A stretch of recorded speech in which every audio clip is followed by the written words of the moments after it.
Crafters, this is Paulette. It's time for January's name tag, 2014. We're using this really cute stamp from Stampin'UP. It's called Bringing Baby, and it's a single stamp. We're using the sentiment from this stamp. This came from the Michael's $1 bin. It's actually a Hampton Art created by Katie and Company, designed for Studio G. I have altered my stamp because I want to use these two images independently. So I've got my wine bucket here in the center of my block, and then I've got my sentiment mounted on the end. We're also going to use the month of January from the Paper Studio Months of the Year. It's a little tinned boxed set. And we're going to do our stamping in Ranger's Archival Jet Black ink. So we're going to stamp the Stork first. And he doesn't quite fit exactly, but I'm okay with that. I don't have a lot of January stamp sets, so there just wasn't a whole lot of options. So I still think he's very cute. So let's put our sentiment on next.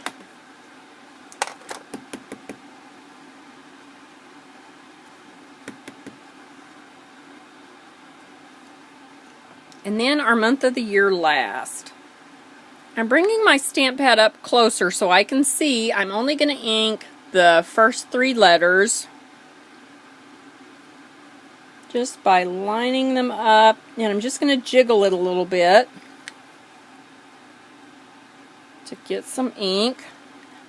January is not bad to do. There's a couple of months in there that are tougher, and here I am talking. I can't talk and do anything at the same time. I got a little bit of ink on the U, so I'm just gonna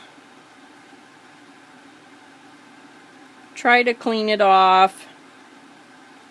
We'll see how it does. We're gonna be sponging anyway. Looks like I took a little bit off of the end too, but that's okay. I've got my emergency black pen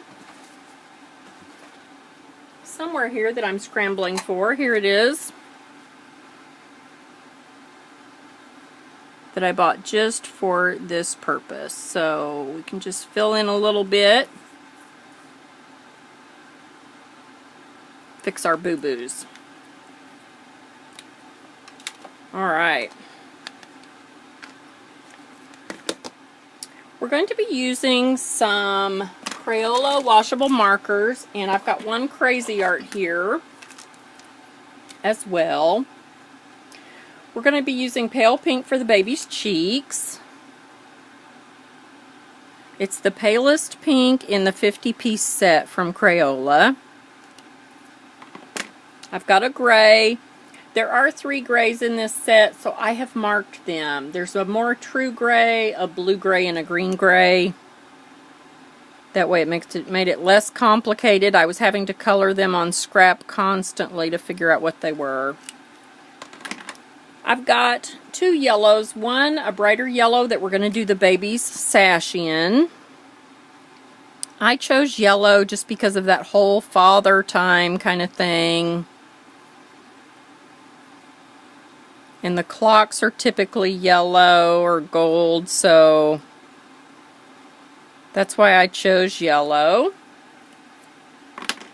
I've got kind of an orangey yellow for the beak.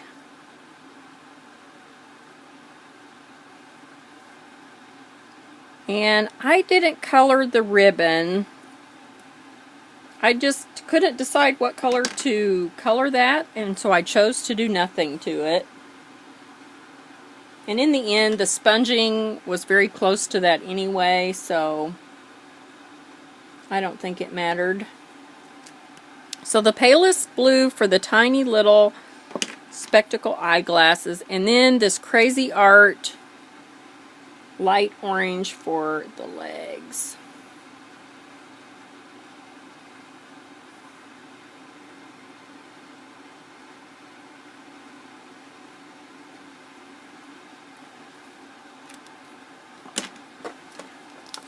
I've got all of my Stampin' Up! Reinkers in my Tim Holtz Artist tray.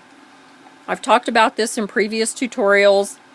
I've got a couple of different places where I have Tempting Turquoise, a lighter version and a darker version. I've put a bunch of water over here in an empty pot and then picked up color and dropped it in here and dried the brush off on the edge and picked up color and put in here until I got this as dark as I want it. I'm also going to be using this kind of skin tone color. It's Blush Blossom. You could use any skin tone color that you need to. The cool thing about using the Reinkers is if you need more color, you can add more Reinker. If you need it to be paler, you can add more water. They dry out in this tray, even with the lid shut. I keep the lid shut because otherwise crazy accidents would happen. But you can see the ones that have dehydrated, and I just come back and add water to them. Here, I'll show you a couple of these that we're not using, and they just come back to life. So that just, I love them. They just go forever and ever and ever in this artist tray. So let's get started. I'm going to do the baby first. And the cheeks will blend out just a little bit. That's the fun thing about the Crayola washable markers. So because you have quite a bit of water on your brush to begin with, I did the biggest part of the babies first, and then I'm coming back and just tapping the hands and the knee a few times, however many times, until that gets, you know, the desired depth or color that you want. Then I'm going to wash out my brush. I am going to add a little bit of water to the hat and then kind of wipe off between.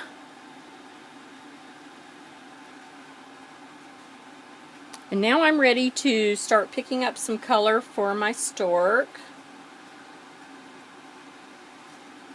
Now, a lot of the stamps, any artist's stamps, already have these little tick marks, which are going to be where the shading or the darker, more saturated color is. So I just kind of start there. It's a good starting place.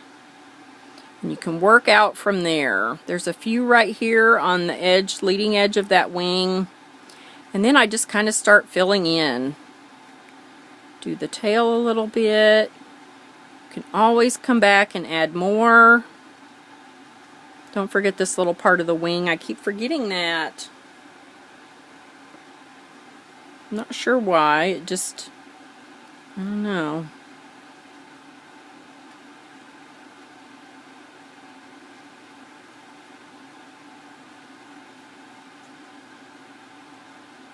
And the tail.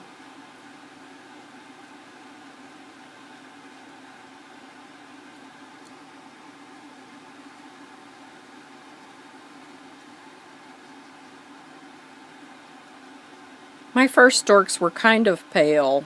I liked the darker ones better, so I did these a little bit darker. I'm going to rinse my brush out, and then it will be ready for the next time I want to paint with it. Now we're ready for the corner punching. I omitted some of that for several months. I had a split in my thumb, and it's time to get back to that. It's a more finished look. I prefer that, and it makes it easier when you're going to sponge the edges of the cards as well. So we've got that done. I'm going to be sponging in some Tempting Turquoise.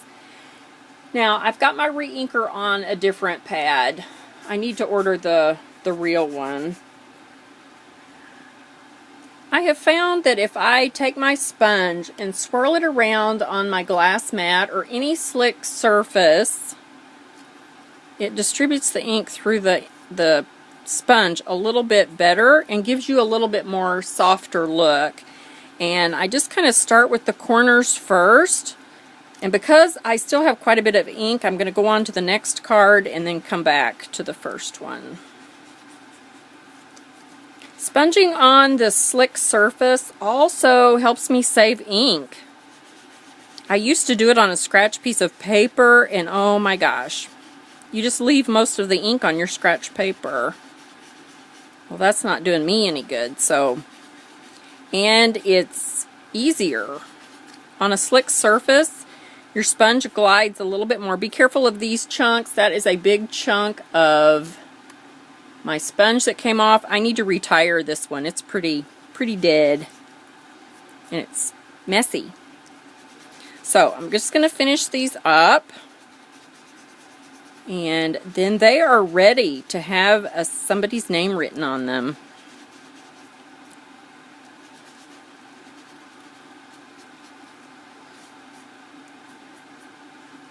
And get rid of all those little bits and pieces.